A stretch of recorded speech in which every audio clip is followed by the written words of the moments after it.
Karena takut salah nanti ya. Yang jelas kita usahakan hadir. Ya tentunya saya berdoa dong. Ya, ya kalau saya hadir nggak punya perlengkapan biaya akomodasi bagaimana? Sedangkan dari Jakarta kemari itu bisa 7 jam, saudara. Itu tolnya aja, tol Cipularang berapa, tol bandara ke sampai sebelum Cipularang berapa. Waduh, cukup luar biasa lah ya. Baru BBM-nya, baru hotelnya segala macam. Jadi saya hitung itu minimal 5 juta kalau kami kemarin. Minimal sama hotel ya. Bisa lebih. Karena itu 5 juta kalau saya makan. Makan saya bisa diikuti anak saya. Tapi kan dia nggak bisa ngikuti. Misalnya saya ngambil paha ayam satu, dia bisa 3. Anak saya gede, saudara. Tingginya 180 bobotnya gede. Wow. Kalau ada yang mau ngapain saya misalnya, ya kalau ini masih sistem-sistem saya dulu, kepercayaan saya dulu, berani melawan ya, untuk numbangkan dia 4 orang lah kan gitu kan.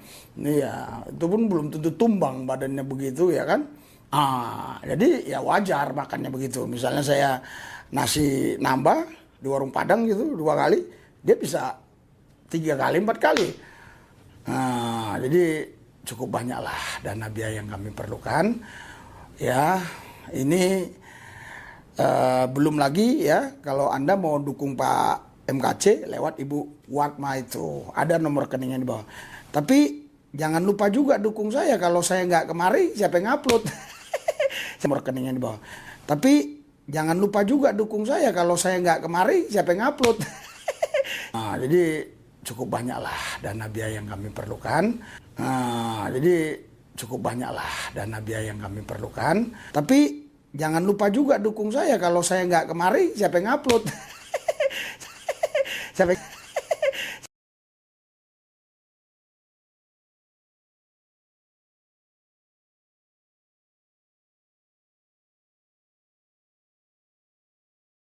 Terdakwa yang menyampaikan Muhammad ini pembunuh dan perampas harta dan seterusnya. Islam sangat membenci kekerasan, apalagi melakukan perang. Dalam Al-Quran surat Al-Baqarah ayat 216 sampai dengan 200.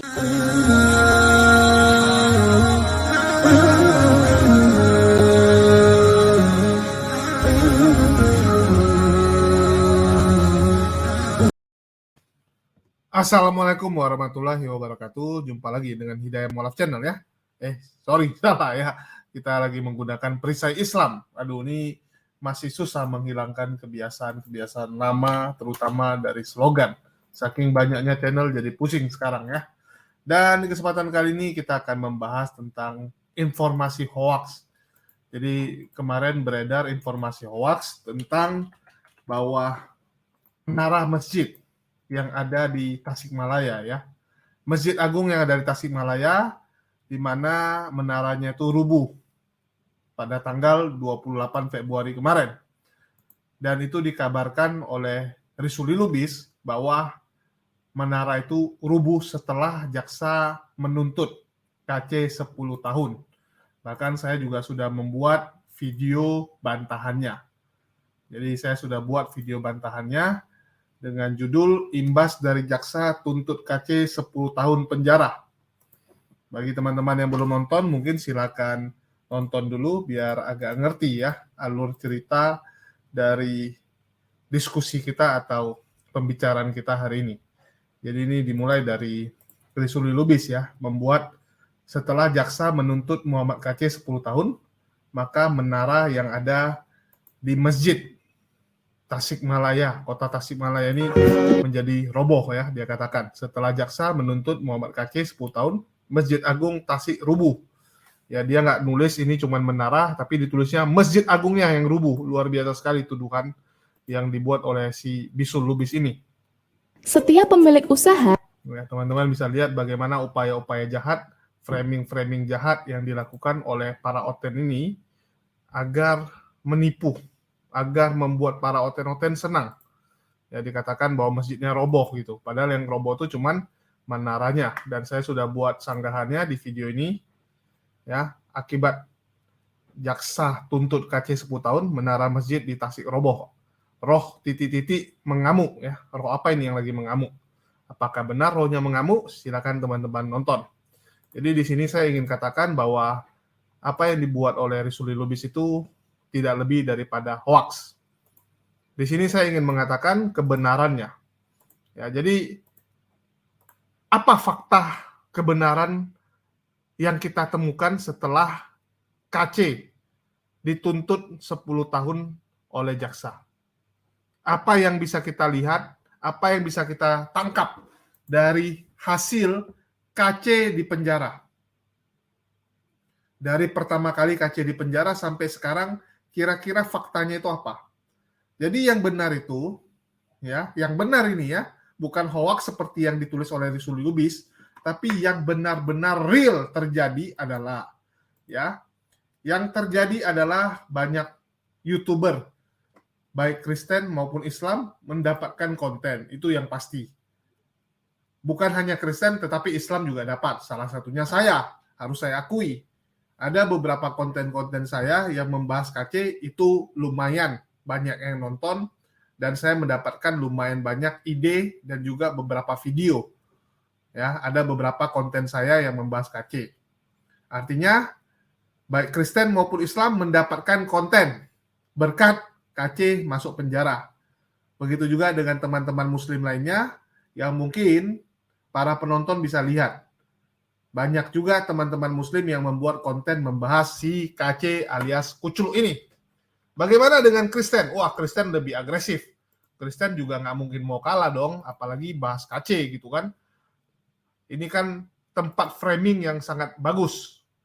Jadi semua oten-oten berlomba-lomba membahas KC, terutama dari Risuli Lubis dan Saifuddin Ibrahim tentunya. Dan kita bisa melihat bahwa semua konten Risuli Lubis dalam beberapa bulan terakhir semua membahas KC. Ya, ini bahas KC. Ya. Nubuatan Muhammad KC terjadi, ya. Muhammad KC punya nubuatan. Terus ini masalah penganiayaan disinggung ke KC juga. Ini KC, ya. Bule marah terhadap kasus KC. Ya, KC, semua KC sampai ke bawah Anda cari yang mana bukan KC. Semua KC. Hanya ini yang bukan KC ya. Ini pun ditulis mendengar isu bahwa Risuli Lubis dilaporkan. Sisanya semua KC. KC semua. Teman-teman bisa lihat KC menghiasi semua konten-konten yang dibuat oleh Risuli Lubis beberapa bulan terakhir. Dan Risuli Lubis panen 132.000 penonton, 54, 67.000 ya. 44.000, 75.000, sedangkan kalau dia tidak membahas KC, ya, kalau dia tidak membahas KC, dia hanya membahas tentang dirinya dan juga penginjilannya. Berapa sih yang nonton? Kita cek. Natal menjadi perdebatan, 1.200 yang nonton. Ya. Cara Risuli Lubis mendidik anaknya, 1.500. Fakta terbaru Quran, 2.500. Malam Natal ya, ini tidak laku kalau dia tidak bahas KC. Jadi dia butuh bahas KC supaya dia tetap laku. Dan ini kita bisa lihat sudah berbulan-bulan dia selalu membahas KC, dan yang pasti Risuli Lubis untung besar. Bahkan perbaikan mobilnya itu ditanggung oleh para donatur yang pro kepada KC, yang suka kepada KC, sehingga dia dapat imbasnya ya. Mobil Pajero-nya diperbaiki, mobil Alphard-nya juga berhasil diperbaiki berkat membahas KC. Jadi dia untung besar si Risuli Lubis. Begitu juga dengan oten-oten lainnya. Apalagi kalau kita bicara Saifuddin Ibrahim. Saifuddin Ibrahim tentu mendapatkan pundi-pundi yang lebih besar, lebih banyak. Karena Saifuddin Ibrahim merupakan pengelola donasi dari KC ya. Dia memonopoli izin donasi terhadap KC dan keluarganya. Kalau Risuli Lubis, dia memonopoli izin penyiaran sebelumnya ya. Sebelumnya hanya dialah yang menyiarkan, Bahkan Saifuddin yang ada di ruangan sidang itu tidak menyiarkan. Nampaknya sudah bagi. Kalau bagian penyiaran, itu jatahnya si Rizuli Lubis. Saifuddin nggak ikutan. Itulah kenapa teman-teman lihat di tempatnya Saifuddin, dia tidak terlalu fokus membahas tentang jalannya sidang. Dan dia tidak menyiarkan juga. Apalagi kita tahu sejak kasus KC dengan GBI membuat Rizuli Lubis serba salah.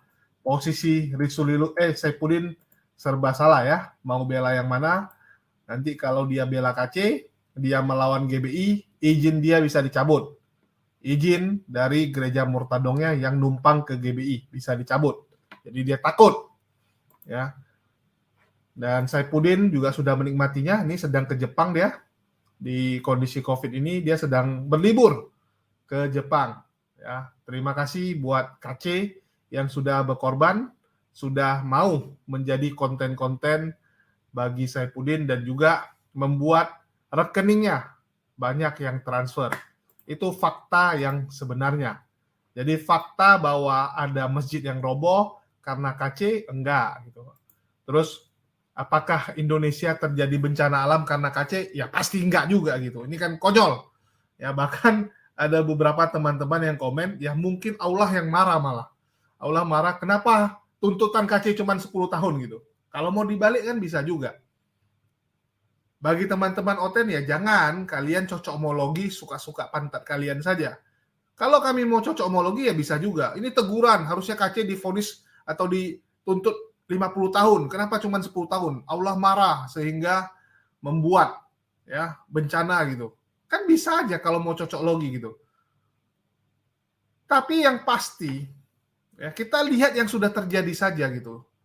Yang berhubungan langsung dengan KC. Jangan kamu bicara bencana alam, jangan kalian bilang masalah masjidnya roboh atau apa, atau Ukraina diserang gara-gara KC. Enggak gitu. Kita lihat yang berhubungan, yaitu Rizuli Lubis yang meliput sidangnya.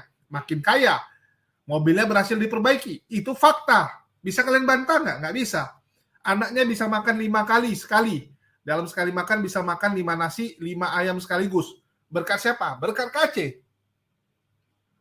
Perbaikan mobil Rizuli Lubis bisa terjadi karena apa? Karena KC. Itu fakta. Ya, begitu juga dengan Paul Jong, dapat donasi begitu banyak, ratusan juta dia katakan. Berkat siapa? Berkat KC. Yusuf Manubulu, donasi begitu kencang, berkat siapa? Berkat KC. Tapi sekalian juga berkat KC, Yusuf Manubulu tenggelam sekarang ya. Karena terakhir terbongkar bagaimana Yusuf Manubulu itu korupsi. Melakukan korupsi dan kecurangan-kecurangan. Dan itu bukan dibuktikan oleh pihak muslim ya, bukan pihak muslim yang membongkar dan menyatakan itu. Karena kalau kita yang bongkar, kita kasihkan bukti di depan mata kalian pun, nggak pernah kalian mau percaya. Kita udah bawa bukti, tempelin di muka kalian nggak akan percaya, para Oten. Nanti kalian bilang, wah itu fitnah, framing gitu kan, ngarang-ngarang gitu. Tetapi berkat sesama Oten yang membuktikan, berkat pendeta-pendeta lain, pendebat lain, YouTuber lain, yang membuktikan kepada kalian bagaimana bejatnya Yusuf Manubulu, membuat Yusuf Manubulu sekarang ditinggalkan. Sekarang Yusuf Manubulu show sudah mulai tidak laku. Yang masih nonton pun yaitu herder-herder dia dan kelompok-kelompok Oten yang benar-benar terdoktrin mati. Ya. Oten yang terdoktrin, otaknya itu luar biasa, baru tetap nonton. Tetap percaya, wah luar biasa ini orang gitu. Ya. Murtadinnya luar biasa, benaran itu. Padahal yang murtadin itu adalah samaran semua, dibayar-bayar sama dia. Berkat konflik dengan KC terbongkar. Ya, kita senang juga. Yang gituan kita senang karena terbongkar gitu ya. Janganlah terlalu banyak menipu orang. Kita senang kalau yang busuk-busuk ini bisa dibongkar. Itu fakta. Begitu juga dengan saya. Berkat KC saya dapat konten. Dan kontennya bukan sedikit. Ada puluhan mungkin ya. Dari KC pertama kali kena tangkap, kalau ditotalin ya puluhan gitu. Itu saya akui. Jadi ini fakta yang benar. Kalau masjid bencana alam itu tidak ada hubungan, tidak ada ngaruhnya. Faktanya mobil Rizuli Lubis diperbaiki berkat KC. Itu fakta. Jadi ungkapkan fakta Rizuli Lubis. Jangan ngarang-ngarang cocok logi yang tidak ada. Kita ngomong di dunia nyata. Buatlah kenyataan-kenyataan saja. Jelaskan, berkat KC, kamu sekali berangkat bisa dapat uang berlimpah-limpah. Sebelumnya kamu sudah mati ya, nggak tahu mau ngapain lagi, nggak tahu mau buat konten apa. Karena kalau kamu pergi ke jalan-jalan sudah mulai ditolak orang. Kamu memaksakan agama kamu, mendoakan orang, banyak yang menolak. Kecuali gelandangan yang kamu kasih duit. Ya mereka terima karena kamu kasih duit. Tapi kalau kamu datang ke pertanian, ke rumah orang, main asal masuk, nama kamu sudah di blacklist sekarang. Orang udah kenal, oh ini Rusli Lubis. Begitu kamu datang, kamu yang ditampol. Kamu menginjili, malah kamu yang mungkin diinjili. Dijelasin, wah Kristen tuh begini-begini, kamu yang salah gitu. Sehingga kamu nggak akan bisa laku lagi. Tapi untung ada KC, membuat Rusli Lubis kembali bersinar, kembali ada kerjaan. Semua berkat siapa? Berkat KC masuk penjara. Jadi Rusli Lubis supaya kamu tetap bisa eksis, karena kamu nggak bisa buat konten lain. Supaya kamu tetap eksis, doakanlah ya KC ini terus bisa sehat-sehat dan tim pengacara akan banding. Akan tidak terima dengan hukuman vonis yang nanti ditetapkan oleh hakim. Banding, biar ada lagi.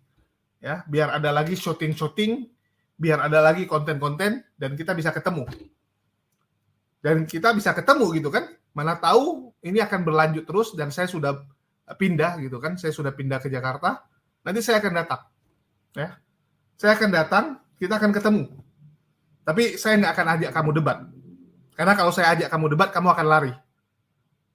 Kamu nggak akan datang ke sidang, sama kayak kamu kemarin sama Bang Nandar, ya, sama evangelis Jonathan Nandar. Kamu lari, kamu sembunyi di kamar hotel. Saya nggak mau gitu. Ya udah nggak apa-apa, kamu datang, kita diskusi, kita buat konten bareng. Kita buat konten bareng, ya. Mau itu lomba makan terserah kamu, atau kita lomba karung, lomba panjat pinang. Ya. Karena kalau debat kamu pasti akan lari, kamu akan cari alasan. Wah nanti saya nggak bisa masuk karena ditutupin jalannya oleh orang demo, padahal yang tutup jalan polisi. Jadi kamu akan membuat segala alasan, saya nggak mau. Mending kamu datang. Ya, saya nggak akan menantang kalian, karena saya tahu kalian juga nggak akan terima tantangan itu. Karena sampai detik ini tidak ada Oten yang berani terima tantangan. Gracia Pelo kabur. Ya, siapa lagi? Sofiatul kabur. Pak Bom apalagi? Saya sampai bosan sebenarnya ya. Karena setiap yang saya tantang biasanya Oten kabur. Dan saya berpikir, udahlah saatnya naik kelas. Karena kalau kita bahas Yesus itu siapa, Paulus itu siapa, saya rasa penonton juga udah pada cerdas. Penonton tinggal menonton video yang lama, kalau itu penonton baru ya. Karena yang belum tahu paling penonton baru. Kalau penonton baru dia tinggal cari referensi-referensi di YouTube juga udah ada kok. Mau itu dimanapun udah ada. Sekarang zaman internet, semua terang benderang. Siapa itu Yesus, siapa itu Paulus, bagaimana kehidupan Paulus, itu sudah jelas. Jadi kita naik kelas. Ya, kita naik kelas sekarang. Kita bahas implementasi dalam kehidupan saja. Mana yang benar? Kalau memang ini agama dari Tuhan, maka ini bisa dilakukan, bisa dipraktekkan, bisa diimplementasikan dalam hidup, menjadi manusia yang lebih baik. Kalau menjadi manusia yang lebih buruk, itu pasti dari setan. Ini jelas ya. Fakta bahwa KC masuk penjara itu tidak membuat bencana alam, tidak membuat hal-hal yang negatif, yang adalah positif yang lebih banyak. Lebih banyak positif. Semua orang senang, termasuk kalian. Jadi jangan munafik nih bagi Rusli Lubis. Jangan katakan bahwa Anda tidak mendapatkan keuntungan dari KC masuk penjara. Bullshit Anda kalau begitu. Anda mendapat keuntungan malah salah satu yang paling banyak. Setelah Saifuddin dan juga Yusuf Mandubulu.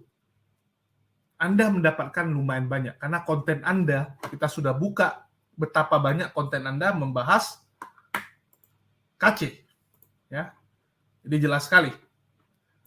Andalah orang yang paling salah satu diuntungkan dari KC ini mendekam di jersey besi dan sidangnya yang begitu lama. Ya, Anda mendapatkan keuntungan yang luar biasa tidak terhitung.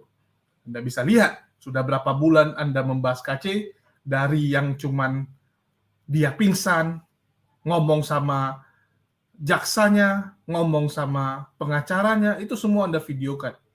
Ya, KC masuk ruang sidang 2 bulan yang lalu, ini sudah lama Anda buat. Ya, 3 bulan sih, nggak terasa gitu kan, 3 bulan konten Anda semua membahas KC kok. Anda mendapatkan keuntungan yang luar biasa, dan jangan munafik. Itu aja sih saya pingin, jangan munafik itu. Katakan saja gitu. Kenapa malu? Saya nggak pernah malu dalam berkata-kata selalu. Contoh, orang menanyakan kepada siapa yang paling berkontribusi kepada channel HMC ya, bukan channel yang ini, bukan Perisai Islam, tapi HMC. Kalau HMC saya katakan dengan terus terang, titik poin saya naik adalah Wak Labu. Langsung saya katakan, berkat Wak Labu.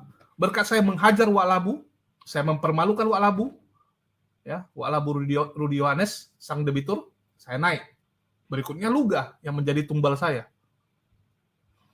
Jadi jelas, saya nggak memungkiri hal itu. Jangan jadi orang munafik. Ya, paling penting jangan jadi munafik. Jadi akui saja, ya, berkat KC Anda ini makin kaya. Ya, berkat KC Anda mendapatkan keuntungan, bukan bencana alam yang kita dapatkan, tapi keuntungan dari KC masuk penjara. Jadi itu saja yang ingin saya sampaikan. Semoga apa yang kita sampaikan ini bisa mencerdaskan, menyadarkan para oten-oten tentunya. Bagaimana perilaku dari orang-orang yang kalian anggap sebagai perwakilan, wajah dari kekristenan Indonesia. Kalian bisa lihat bagaimana sifat pendeta-pendeta kalian. Apakah benar ini dari Tuhan menurut kalian? Apakah Tuhan sang pencipta alam semesta akan membiarkan ajarannya diolok-olok seperti ini? Kalian yang nilai sendiri ya. Jadi di akhir kata, saya ucapkan wassalamualaikum warahmatullahi wabarakatuh. Sampai jumpa di lain kesempatan. Dan bagi teman-teman yang belum subscribe, jangan lupa di-subscribe dan dukung share ke sosial media Anda supaya orang-orang yang lain bisa menerima manfaat pemberitahuan kita ini. Terima kasih buat semuanya.